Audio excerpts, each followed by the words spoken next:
ci suñu lëkkaloo ak coalition yi nga xamante ne ñoo fi nekkoon. yàlla def na nag ba ñu parawee ci waxtaan bi amuñu koo xamante ne déggoo nañu ak moom ci li nga xamante ne moom la ñu bëggoon amul koo xamante ne ci coalition yi fi nekk yépp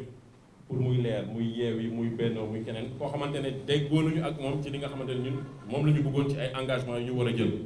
te pourtant ñun pare woon nañu tamit pour jël ay engagement parce que contrat booy jël ñaari parti lay doon boo waxee nit ki yow da nga war a engagé wu ci nii yooyu tam war nga ko wax dan nga pare pour defal ko ko ñun pare woon nañu nit bu soobee yàlla ak yonente bi bu ñu d'accord nag kenn dinañu génn comme ni ñu ko defee nii taxaw fësal ko taxaw ci nag xar ci suñu tànk tubéy même bu nekkee ñaari fan a des ñaari fan yi ñun xam nañ suñu nit fu ñu nekk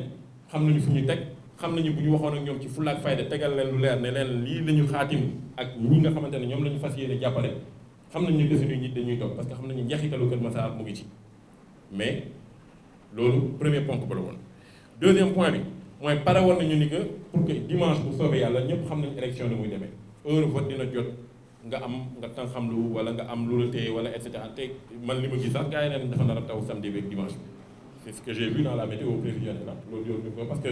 ba ñuy waxtaan ak ñoom taaso fi maa ngi lay nuyu Diouf ci événement bi ñu war a def suba Médinatoul Mounawwara pour remise machine bi ñu ngi doon xool ban bés moo nar a taw encore ci météo bi donc foofu la ñu gisee ni que ci prévision météorologie yi samedi ak dimanche dañu ne dafa nar a taw moo tax ñu daal di koy def suba ndax xamoon nañu que tey mooy sunu point de presse bi ñuy def nii donc bu tawee xëy na nit dina toog këram ne du ma gën donc ñun pare nañu pour jël suñuy moyen logistique suñuy oto leneen ak leneen suñuy nit fu nit nekk ñu dem jëli ko mu dem voté ji après ñu delloo ko këram loolu tamit jàpp naa ne ci ndimbal la bokk ci koo xamante ne dafay ut nit ñi voté ko parce que bu nit ñi toogee seen kër moom doo leen gis. ensuite pare woon nañu pour doon un conseil technique maanaam jàpp nañ ni que mouvement yeesal loolu lañ koy santee suñu borom ay dox dajee fi nekk dëkk Kër Massar fekk baax Kër Massar xam-xam macha allah nekk fi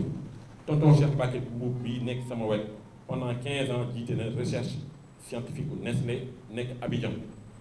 kilifa c'est un ingénieur agronome am xam-xam fukki at ak juróom mu jiite recherche Nestlé nekk ci Afrique bi nekk Abidjan ba mu jëlee retraite la ñibbisi fii ni ñëw dëgg ci Kër Massar ñoom tonton Léopold ce sont des professeurs émérites ñoom tonton Imam Papa Sall ce sont des professeurs alors là à la fois en français et en arabe maanaam xam-xam bi ci ñaari anam yëpp la nekk te réew mi tey du ñu jàng nasaraan rek ñoo ko moom réew mi dafa dañ ko bokk ak ndongo daara yi dañu leen war a bàyyi xel di leen xalaat ci suñuy politique de développement su fekkente ni taalibe yeeg yenn yi daf ñuy gêner ci biir mbedd mi dafa war a fekk d'abord ñu xalaat ay politique yoo xamante ne dafay tax ñu mën a génnee nit ñi ci conditions yooyu ñu nekk ñeneen ak ñeneen façon ingénieur bu nekk birama ngi nii ma jàkkaaroon moom ingénieur télécommunication la ñeneen ak ñeneen Amadou Dieng docteur mu ngi ne la maa ngi koy nuyu il fait partie de nos vaillants médecins day dem liggéey guddi gi ñëw gis ngeen lu mu fanaan le matin day ñëw lii moo leen di woon pas-pas bi nit ñi àndal ci liggéey bi médecin am na yeneen médecins yu fi nekk donc tous ces gens là ay financiers ñoom Moustapha ñëpp a ngi fi xam-xam a ngi fi c'est pour dire que xam-xam boobu yëpp ñun pare woon nañu pour suñuy député doon ay député yu am solo pas ay député dem taxaw ci nekk député porte-manteau rek bu ñu waxee nga tàccu bu ñu kiiwee non nga doon député boo xamante ne boo demee da ngay def ay proposition de loi nit ñi xam ne kat waa Kër Massar kat ñi leen représenté seen ndaw yi nii ay ndaw ñu am solo lañu waxuñu ñu jàng wañu ñu bañ a jàng loolu intéressé wul dañu ne intelligence collective bi fi nekk ñun pare nañu pour sottil ko suñuy député loolu bokk na ci engagement yi ñu jëloon te jàpp naa ni que du lu ndaw ensuite beneen point bi ñu jëloon mooy dañu ne woon d'office maanaam bis ñi ki tey bu ñu signé woon xaatimoon dara ak ñooñu dañoo pare woon pour que bépp élection buy amaat fii ak juróom at yi di ñëw muy mandat wu député yi bépp élection bu ñëw te mouvement yeesal bokk ci moom seul wala en coalition maanaam demul moom kese wala mu ànd ak ñeneen dem systématiquement ñooñu la ñuy jàppale maanaam ki nga xamante ne xaatim nañu ak moom li ñuy wax noonu moom la ñu nar a jàppale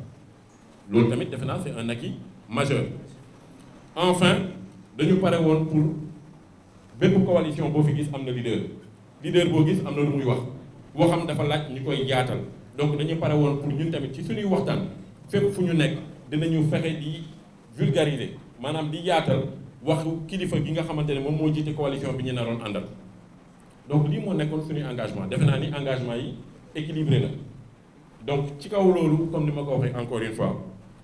yàlla def na accord amul waaw bu accord amulee nag ñun dañoo jàpp ni que beneen critère bi day ñëw bu ñu jiitalee intérêt général ba pare comme ni ma ko waxee woon après dañuy xool image bi nga xamante ne moom la mouvement Yeesal am ni ñun bu ñu jëlee décision bi naka la nar a impacté wee maanaam naka la nar a amee njeexital ci bu baax wala bu bon ci gis-gis bi nit ñi am ci Yeesal Kër Massar te ñu fas koo yéene def Yeesal Sénégal kon ni ma ko doon waxee sànq mu leer ñu ni que am na yoo xamante ne suñ ko defee mën dama suñuy laaf du ñu dem fenn donc loolu moo nekk deuxième critère bi ñëw immédiatement après mu ànd ak jàpp ni que ñun ñu ñu bokkal mouvement bi ak ñi nga xamante ne nekkuñu ci mouvement bi mais am nañu yëg-yëg ci ñun muy sympathisants yi ñooñu suñuy nawle lañu et vote dafa di loo xamante ne dafa sacré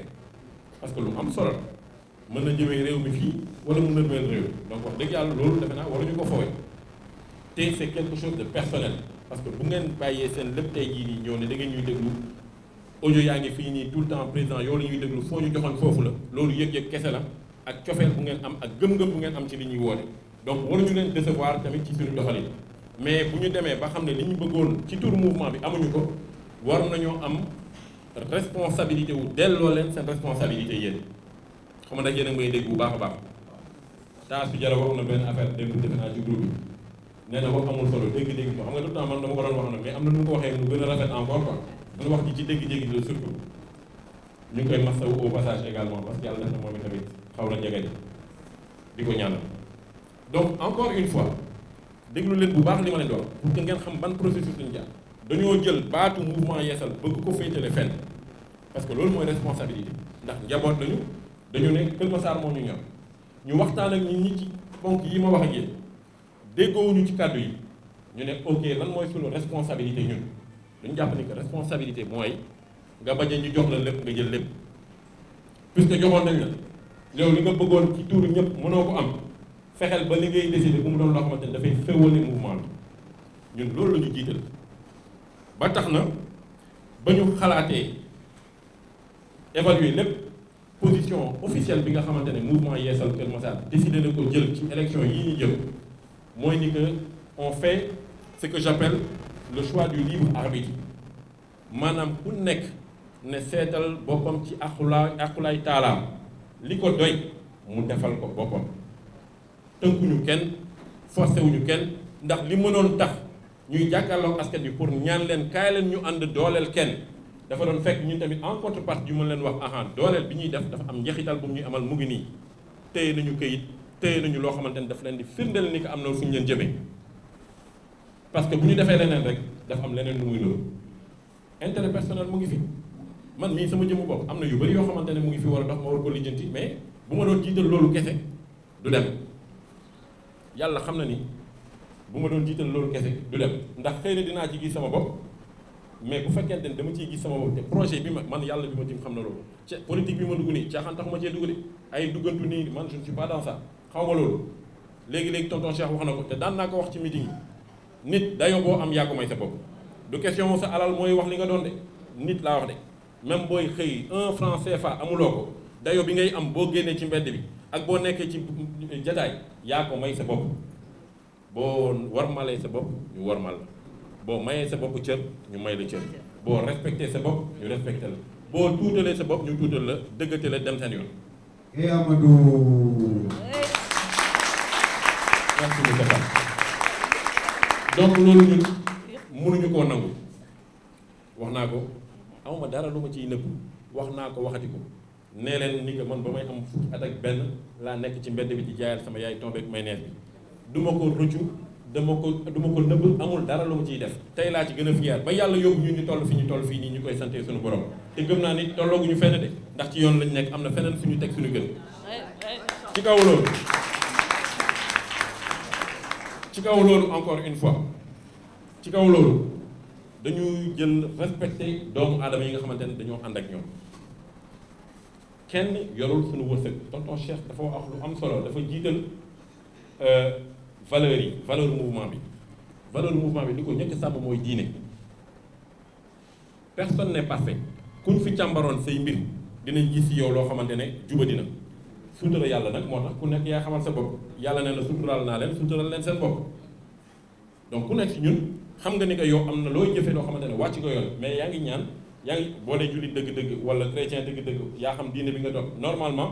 en toute logique xam nga ni li ngay def nii baaxul mais yaa ngi jéem a dox en principe ci jéem ko defaraat lu mu dëng-dëng te en même temps di ñaan yàlla suturaal la ba bu mu feeñ donc nekk ma fi di jaay ay affaire de xam-xam ak man maay mu sell meeg sellu ma def ma dara nit daal ni yéen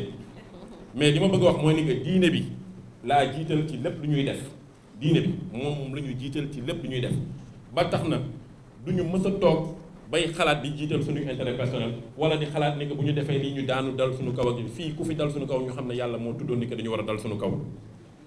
lu ñu amul ñu xam ne yàlla moo tuddoon ne lii duñ ko am lu ñu am ñu xam ne yàlla moo tuddoon ne lii ñu ñoo ko moom loolu dañ ko war a dëggal ñu gëm ko dundee ko donc fi ma leen di woo nag mooy encore une fois d'accord nee naa leen ku nekk na xool li nga xamante ne moo ko doy le choix du libre arbitre ku nekk na tànnal boppam ci axulaay taala très bien mais nag am nañu sañ-sañu wax leen lii suñu xalaat sans juju leen fenn mooy bu ngeen di tànn fexe leen encore une fois ngeen ñëwaat ci critère bi ma leen waxoon lan mooy li nga xamante ne dafay jëmale réew mi kanam dafay jëmale Kër Massar kanam dafay fexe jàmm am ci réew mi man ci et puis réew mi dafay dox parce que bu fekkente ne da ngay def choix boo xamante ne bu ñu ko defee réew mi dootul dox amul njëriñ bu fekkente ne da ngay def choix boo xamante ne boo ko defee Kër Massar fii ak at yi ñu jëm dara du fi am amul njëriñ bu fekkente ne da ngay def choix boo xamante ne boo ko defee jàmm dootul am ci réew mi amul njëriñ donc ku nekk yaay tànnal sa bopp xam li nga jàpp ni que lii boo ko defee foofu la jàmm ji nekk foofu la njeexital gi nekk foofu ku nekk na ko tànnal boppam bu loolu weesoo nag foofu laay tëjee samay kàddu balaa ñuy jox delloo parole bi journaliste yi bu loolu weesoo il faut retenir une chose mooy ni que suñu dugg ci politique tey la gën a taxaw tey leen ko bu baax a baax suñu dugg ci politique tey la gën a taxaw bu soobee yàlla 2024 dès maintenant la nii bu ñu génnee fii nii ñun ñu ngi commencé liggéey ci 2024 bu soobee yàlla loolu bu yeboo ngeen jàpp mouvement Yeesal ci nii xam nga bi yoon bokkuñu xam nga législative yi bokkuñu ci nii wala ci nee bokkuñu local bokk nañu ci nii ndax ñun ñoo nekkoon au premier plan législative bokkuñu ci nii wala ci nee téye leen lii ma wax leen ko ngeen téye ko léegi muy téere bu soobee yàlla ak yonent bi 2024 élection présidentielle bu ñu yàlla may ñu fekkee ko mouvement Yeesal dafay bokk ci nii wala ci nee waaw dafay bokk ci nii wala ci nee donc dès maintenant bu ñu génnee ci lii dès maintenant bu ñu génnee ci lii yàlla may ñu génn ci jàmm ak salaam on va aller vers la structuration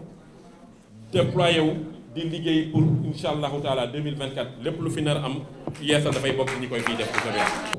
mais xam naa ni waxuñu lu wuute ak li ñu naroon wax fii nii parce que loolu moom xam wóoru naa ko ci waa Yeesal kenn fi ñun demul di wax ci turu Yeesal loo xamante ne méngoowul ak li ñu fi wax tey donc li nga fa dégg démb mënta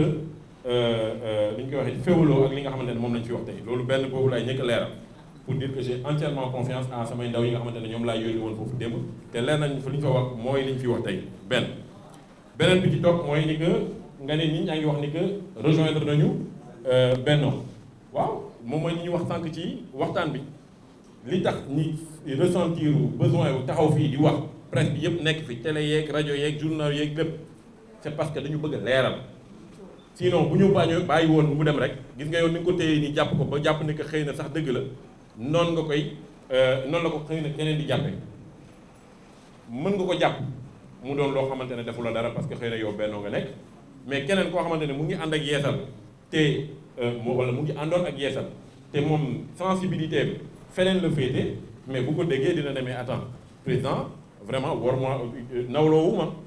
parce que le minimum c'est que mu waxoon ma officiellement ni que Benno lay jàppale inversement pour que mu équilibré am na ay nit yu ma woo comme ni ma leen ko waxee de la même manière pour que ñu jàppale waa Yewwi mais de la même manière encore une fois même chose la doon dans le sens inverse ce que je veux dire mooy rejoindre benn coalition en tout cas mouvement Yeesal en tant que entité mouvement benn coalition amul sañ-sañu taxaw ne dañoo jóg rejoindre maintenant que des gens yoo xamante ne ci mouvement Yeesal la ñu bokk ñu gis leen ci ay rassemblement wala et cetera loolu mënuma ci dara man moomul nit ñi mouvement bi moomul nit ñi loolu il faut ñu nangu ko ku nekk li ngay def yow mais mouvement Yeesal encore une fois position mooy libre arbitre justement ma ñëw ci dernière question bi donc bi nga wax mooy est-ce que daw ñu suñu responsabilité en disant que nit ñi na ku nekk tànnal boppam déedéet dama jàpp ni que jamono dañoo dépassé fi nga xamante ne benn nit mooy toog war a jam baaraam ne ay mbooloo lëmb nañu dem fii nii fekk intérêt mbooloo mi amu ci lu leer laa c'est-à-dire que ñun pare woon nañu pour joxe une instruction mais dafay fekk bu ñu waxoon nit ñi kaay leen ñu ànd dem fii c'est parce que dañ leen di tegal lu leer ne leen mu ngi nii lii nit ñuy def lii leen ciy xaar te am na ci firnde baa ngi nii kaddu yi neen doyuma man parce que su ma ñëwoon fii taxaw jàkkaarloog yéen di leen wax ci ay kaddu yi neen tamit du leen doy parce que di ngeen jàpp ni xëy na bu méngalee question bu Aliou bu posé léegi-léegi bi xëy na waa ji am na fu ñu ko gis am na lu ñu ko defaral moom pour boppam mais moom ci loo xamante non ñun nag wax nañ ko boo dégluwee bu baax waxtaan bi dañu ne intérêt général la ñu jiital d'abord teg ci intérêt au mouvement bi dans le sens où l'image du mouvement dañ ko war a préserver nit nag boo yóotu dara waroo yaxamti bu dara faq sa bët bul toog ba jàpp ni que am na koo xamante ne moom moo yor sa wërsëg bul toog ba jàpp ni que li nga war a egg fi nga war a egg li nga war a doon ci kaw suuf ci loxo benn nit rek la nekk yàlla moo ko fay jaarale. ñun fi ñu nekkoon démb ba ci dem foofu lañ nekk ba tey yàgg naa ko wax ci élection yi fii président Macky Sall son excellence c'est une institution il faut mu leer yàlla bi ma tiim xam na ni am na ku ma doon waxal démb rek ci lu ni mel il faut que nit ñi ràññee ñaar sama jëmm man en tant que Amadou Ly jëmm Amadou Ly ak Amadou Ly président du mouvement Yeesal Amadou Ly président du mouvement Yeesal c'est une institution képp ku bokk ci Yeesal da nga ko war a wormal da nga ko war a respecté moom itam dafa la war a wormal dafa la war a respecté parce que nag bu la respecté wul wormal loolu doo ko respecté donc il faut que nit ñi d'accord nga far opposition ak feneen président Macky Sall moo fi jiitu ñëpp te ñun ñëpp dañ ko war a wormal dañ ko war a respecté loolu fu mu leer ci bopp nit ñi wax nekkul tey laa ko commencé wax mën nañu génnee samay meeting ci local yi dama ko doon wax et je me rappelle très bien où est-ce que je l'ai dit la première fois c'était à Baye Niass quartier tonton Adama Sène c'est là-bas que j'ai dit ça la première fois xam naa bu baax li may wax ak fan laa ko waxee woon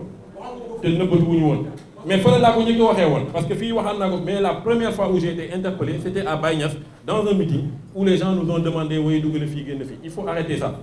on doit un respect total à son excellence le président Macky Sall maintenant on peut ne pas être d'accord avec sa politique et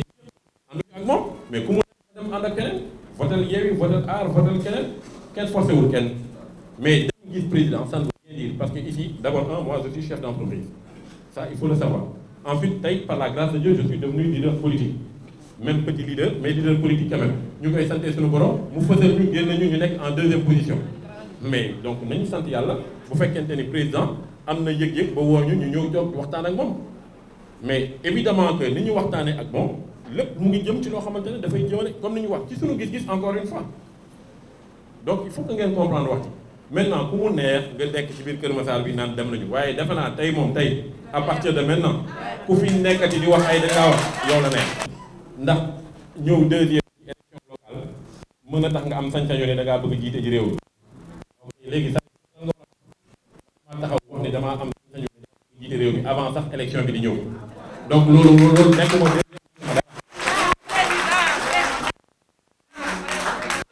je l'assume li ma lu leer nañ réew mi nous aspirons à diriger ce pays là insha allahu taala yàlla nag moo xam ndax dina am wala du am yàlla moo xam ndax dina am wala du am mais ñun dugguñu ci politique bi pour caaxaan wala di defandu non fii gars yi teg seen tànk tey jii nii fu ñu déggee Ousmane Sonko fu ñu déggee keneen mais attends Ousmane Sonko lan la ma ëppale man non dama lay laaj Ousmane Sonko xam nga du ma wax le président Macky Sall parce que yàlla def na président ba pare donc du ma ko ci tudd mais Ousmane Sonko lan la ma ëppale man Bougane Gueye Dany lan la ma ëppale man Abdourahmane Diouf lan la ma ëppale man Thierno Alassane Sall lan la ma ëppale man Thierno Bocoum lan la ma ëppale man keneen ak keneen ñi nekk foofu noonu ñoom Amadou Ba lan la ma ëppale man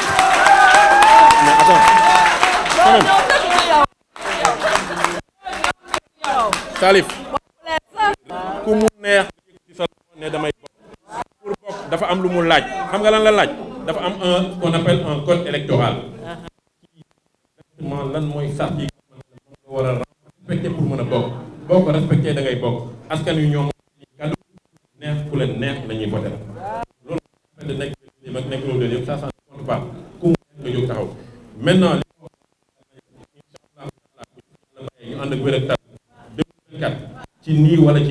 dañuy bokk lu leer la loolu tey amul dama dama nga ne question moyen yi wax nga dëgg moyen la mais gis nga lépp mu ngi aju encore une fois ci mbiru yàlla am na ñu ngi dox tey jii nii ñëpp ngi topp seen ginnaaw saa yu ñu yëkkatee ne joxe leen gars yi joxe xam ngeen may wax waaw mu ngoog jeex na est-ce que kooku bu yaa quelque temps da ngeen ñëw ko doon laaj ndax xam na mooy wax amul moyen fii Salif kenn moomu fi kenn da ngay jóg taxaw askan wi li nga bëgg bu ñu gisee seen bopp ci li ngay wax dinañu ànd ak yow ci li ngay def c'est aussi simple que ça donc nañuy sabab lu bàyyi lépp ci loxo yàlla. enfin ni lu ñu xalaat ci affaire troisième candidature ak jàppal bàyyi ñun loolu suñu yoon newu ci vraiment man sama yoon newu ci lu leer sama yoon newu ci bu troisième candidature amee am nañu ay tas buñ ko validé wee ñun bu fekkente nee naa leen dañ ciy bokk ci nii wala ci nee pour mu leer xam nga ci nii wala ci nee mooy lan maanaam soit ñun directement on est candidat nekk candidat présidentiel 2024 ou bien dañuy bokk ci benn coalition buy jàppale benn candidat loolu mooy ci nii wala pour mu leer donc dañ ñuy bokk incha allah nii wala ci nee 2024 maintenant ay affaire de troisième nous sommes des républicains wax naa leen ko lépp xaj encore mais nit ñi am seen fulla ak fayda daa fanaanal seen carte jël seen lamiñ wax li ñuy wax maintenant ku mu jaral aussi nga jóg di xeex mais loolu yow la engagé man xeex li ma doon wax ci sama campagne locale rek moom laay waxat tey sama yaay mu ngi këram samay rak ak samay jabar ak lépp ci biir ak samay mbokk ak lépp a ngi ñëpp a ngi seen kër toog génnuñu benn yoon ci mbedd bi mais lan moo tax man ma naan doomu jàmbur yi rek yaayu jàmbur yi rek papaay jàmbur yi dina jël ay jaase ak ay xawma lan di dem di xeexi ñàkk fayda mënta weesu loolu lu leer laa wax je respecte les gens encore une fois mais dama jàpp ni que encore une fois koo xamante ne yow jaral na la nga tey la sa bakkal ci loo xamante ne yow doo sax fekkee njëriñ ci boo moytuwul attends il faut arrêter quand politique bi du dara encore une fois mais loolu yëpp li koy indi mooy vision bi ñu am ci politique la vision que nous devons avoir de la politique c'est que dañu war a jaamu askan bi encore une fois waruñu fi nekk di jéem a wut pour am position ku bëgg a position demal nga wuti liggéey mais politique c'est une responsabilité lu ñëpp bokk ñu jël confier la ko pour que nga doxalal ko ñëpp mais attends que les gens se rappellent de cela d'abord avant tout donc ngir yàlla yonente bi vraiment il faut oublier ces histoires de violence de ceci de cela on est dans un pays démocratique stable maintenons la stabilité lu leer laa leen wax am na ñoo xamante ne bu 400 000 mandats démb rek maa ngi koy lire nit di wax kenn ci journaliste yi xam ngeen ko bu baax a baax du ma tudd turam parce que bu ngeen gëstuwee di ngeen ko gis nee na moom d'accord ci ñu limiter mandat yi donc nañu bàyyi mandat yi mu dem mu cité exemple États-Unis ak non pardon pas États-Unis fële Angleterre ak Allemagne ak Angela Merkel nangam sangam mais loolu am na lu muy àndal Angela Merkel nekkul lu ko neex mu def nekkul lu d'accord elle a eu 4 mandats xaw ma combien de mandats mais elle ne fait pas ce qu'elle veut Johnson xaw ma Boris Johnson ou je sais pas quoi là vous avez vu il est en train de démissionner ou il n'a pas encore déjà démissionné parce que dafa fekk mooy li ma wax ci njëlbéen encore une fois dafa am ay penc yoo xamante ne des institutions yoo xamante ne ñoo fi nekk bu ñu ko doxalee jaarale ko yoon rek ñun suñu xeex war a doon xeex warul nekk nga nekk 3e ak 4e mandat xeex mooy da nga am conseil constitutionnel da nga war a wóolu sa conseil constitutionnel nan nga ko war a wóolu def nañu li ñu war a def pour que conseil boobu noonu ñi fa war a nekk fa taxawaay bu ñu war a am ñu am ko sinon bu loolu amul ñu gën ko dooleel ci loolu la ñu war a xeex ñun jëwriñ ñi nga xamante ne ñoo fi nekk am na ñoo xamante ne sax ñoom ñëpp sax d'ailleurs waxtaan naa ak ñoom parce que bokk na ci li ma doon wax puisque ñu ngi doon ñoom ñoo fi toogal waa Benno wala bokk nañ ci ñi fi toogal waa Benno ci biir waxtaan yi ñu doon waxtaan nañu mais ñun li ñu doon waxtaanee mooy li moom mooy suñu gis-gis yow li nga wax ni loolu seen gis-gis la ñu déclaré ne dañ koy def 27 milliards nar a élection yi loolu ñun amuñu dara comme yàlla dinañu gis ndax insha allahu taala dinañ jëfe bu baax mais ñun li ñu soxaloon ba ñuy waxtaan ak ñoom tout le temps mooy li ma leen wax ni intérêt bi nga xamante ne mooy intérêt général bi ponk yi nga xamante ne mooy ko encore une fois muy formation ak financement jigéen ñi muy dimbali wala wàllu ñi nga xamante ne moom la ndox mi ñoom la ndox mi sonal muy taxawu nga xamante ne am nañu ay yu baax am sañ-sañu dem jàngi bitim réew ñu mën a am ci bourse yi et enfin jéem a taxawu comme réew mi maanaam doomu réew mi nga xamante ne ñu amal seen i bopp seen i entreprise ñu war leen mën a jàppale loolu moo nekkoon suñuy point waxtaan ak ñoom mooy ñun wax naa ko toogoon naa fi un jour ñu naan man ndax opposition bokk man bokkuma opposition bokkuma pouvoir xam nga lan laa nekk dans le complément maanaam damay mattali bu nit jàpp nit ñi am na lu fi matul te suñ ma ko dénkoon mën naa ko mottali ci sama xam-xam ci leneen ak leneen yaa ngi koy fàttali naan ingénieur émérite dama naan merci beaucoup mais encore une fois bu ñu ni que rek ñun li ñuy def am bu mën a jëriñ dara réew mi jël dénkuñu ndombal tànk pour ñu taxawal ci dañuy daw dañuy dox de